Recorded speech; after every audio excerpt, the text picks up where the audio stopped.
We've heard you say it's not clear we're going to die. So then what percent would you give that you would die in your lifetime? High. Give us a number for the poker player. Oh, yes, please. She wants numbers. Yeah. Solely based upon irony as the inevitable force of society, of the universe, that I would die a humorous death is probably like 100%. What do you think happens after you die? I think one of two things could happen. One is I'm a footnote in history that there was this guy who did this interesting thing and it ended really funny. Like, it's just like a good antidote that people like, I'm going to tell you a funny story today to open up my talk. Or it could be that some future intelligence says, he got it. Like, he actually got it right. I think, so what about your soul? Do you believe humans have a soul? Do you think anything happens with your consciousness after? I would bet no. But I have no knowledge of it. That's why the new religion is don't die. Yeah. So I have no knowledge of an afterlife, and no one does. This is, again, like where the value I try to provide in conversations is that we as a species, we're the apex of knowing. We are very intelligent, and therefore we have answers to everything. And what I try to provide in contrast is that I don't know and we don't know, and to try to provide the boundaries. So when we say, like, do I have water in this glass? There are certain ways I can assess if I have water in this glass. If I talk about an afterlife, I have to employ a different set of frameworks. But then in social conversation, we just skip in between speculation and social cohesion and something you can actually do using science. And so I'm just trying to distinguish between what can you know using scientific methods and where are we off into speculation land. But we just blur those things. So I guess, no one knows what happens after death. And I really want to take the procrastination path. Fair. Since you left the Mormon church, did you find any new sense of spirituality or religion? Really in my body, yeah. So I like the idea of body as God. And so, because right now our minds just push our bodies around. So if I say, I feel like a crumble cookie, then... I'm sorry.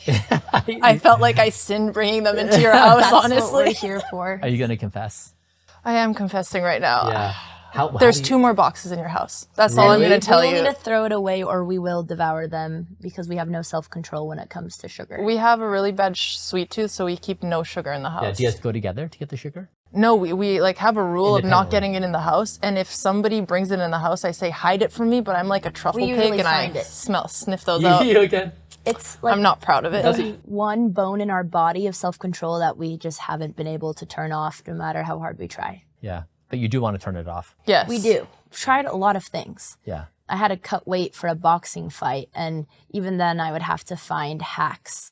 And yeah, I do a lot, like I follow a lot of your routine, and I track a lot of metrics. Just the one thing I can't break is the sweet tooth. But you have any advice for breaking sweet tooth? I mean, so tell me the scope of the problem.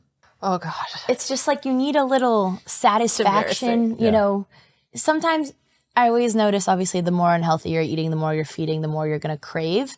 And it's more just needing like a little push sometimes to get through the day. Yeah. For me, so like think of someone whose pupils start dilating, like when they get a certain substance. That's me with sugar. So I try really hard to not let myself have it. But if I've been not letting myself have sugar and I have a little taste, it's game over. Like I get completely hijacked. Yeah. So is it hard to have the cookie right there after you had a bite? No, because it's like sinning in front of Jesus. I think when we have not peer pressure, if you're in front of someone, we'll have more like shame. Yeah. But if it's just us, there's no self-control. There's no chance. Yeah. So like, yeah. If we were alone in this room, You'd definitely be dying. We brought the crumble cookies and I opened one. I looked if there was anyone around in your house and I picked a chocolate off and I ate it. That's great. And I was like, I don't have a toothbrush. Like, am I going to have chocolate during the podcast? Like, whatever, worth the risk. Like, it's that level of losing self-control. I think I lose self-control over sugar more than maybe anything else. Is it happen like a certain time of day or is it just More so if I'm stressed. Yeah. What about you? More so at night, like before bed, because that's like once you start, once you feed it, you can't stop. But it could be any time of the day. How do you feel after you have the sugar? How do you feel? Guilty. You do? Really guilty, usually self-loathing. I've eaten chocolate until I'm sick, when like the next day I can't properly start my day because I'm still sick from having so much chocolate. Yeah. And it's like you could tell me to my face, this will kill you, and my brain will still num num num. Like Yeah. it just, there's no argument. I've tried literally everything that I can convince myself to not crave it. The only way is just we cannot bring it in the house. Yeah, if it's out of sight, out of mind, that's the only. Yeah. Yeah. So okay. That's a really hard problem. And like sometimes Not I even fiend Bryan. so hard at night that I find a little jar of honey and I just eat it. And I that's all. was really desperate. I caught her last night with the honey jar because we had no chocolate in our Yeah. house. So. Yeah. I think this is actually very common. I think most people, if they were honest and if they were honest like you both, I think they would probably confess to the same behaviors. What do you think? I think it I know- depends. Oh, go ahead. No, go ahead. Like whether it's sugar or whether it's like name your vice. You know, Yeah. whether it's Do you have any Chips. guilty pleasures? not anymore. What would you say your most, well, outside of eating, what was your most unhealthy vice? It was really food. Yeah, that was like the one that consumed me. Nothing than- outside of food ever? Mostly just food. Yeah. I think food has been probably my worst Yeah. vice throughout the years too. Yeah.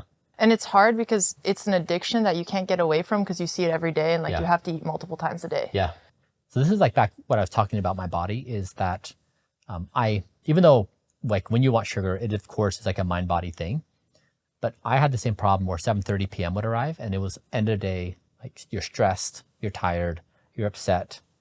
I had kids, so like doing a lot of work. And then the only thing that could soothe me was food. And so I'd binge. You know, brownies, cookies, like whatever's in the house. Honey, is that right? Graham crackers. Yeah, it's been a while. But yeah, I couldn't stop myself. And so the solution I had was I had to break myself out into a different personality. I had to identify the person who did that.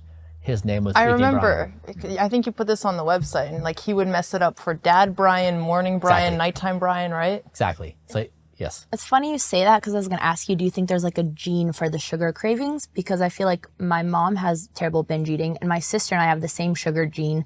So then if it's the whole thing like breaking out of your identity, what if you think it's a genetic thing? Yeah, it could be. Yeah, but like psychologically, I had to basically like what I would do is I gave him a name, and then I sketched out his personality. So I know like Evening Bryan shows up at 7:30, That's funny. and I know his arguments. He's like, "Look, you're tired, Yeah. you're stressed," and just like one bite of the brownie would just kind of like soothe things. And then you have one bite, and it's like maybe one more, and then maybe just the row, and then maybe the pan, and then after you do it, you feel so much shame and self-loathing. You're sick, you can't sleep. Tomorrow you have something important going on. You know you're going to feel miserable, but you promise yourself you're going to work out really hard to burn off the calories. But then you put your pants on, they're tight and it hurts. And so I just made a rule that basically Evening Bryan cannot eat food. So after 5 p.m., just no food ever, period. Like no matter what. And that was the only way because if I tried to negotiate and say a little bit, 3 times a week or on the weekends only or like whatever rules I put up, Evening Bryan would always take that and bend it. Because he was so good at persuading me to do things I didn't want to do. But now I got to a point where I don't want to eat sugar or pizza or donuts or whatever, or fast food because it makes me feel so bad. I can't sleep, then I'm grumpy, and my head hurts. Like the consequences are so severe, I just can't. But when you're in the middle of when you're doing it every day, you don't realize how shitty it makes you feel. Like you're just fine. Like you just kind of bounce back a little bit. But over time, it just has this cumulative effect where now I do it once and it just destroys me because I feel so good all the time. But I would say none is easier than some. And I would Exactly. make a firm rule. You don't eat sugar ever, under any circumstance, ever. Yeah, ever. Never. Ever. No, I'm just kidding. No, we're going to throw these out. These are going to the garbage. And I think if you did it, you would honestly be proud of yourself. You would feel so much better as a person. You would get better sleep. Your skin would be better. Right? What are you trying to say, Bryan? No, I'm just saying skin improves without the consumption. Like sugar has a negative effect on the entire body, including skin quality.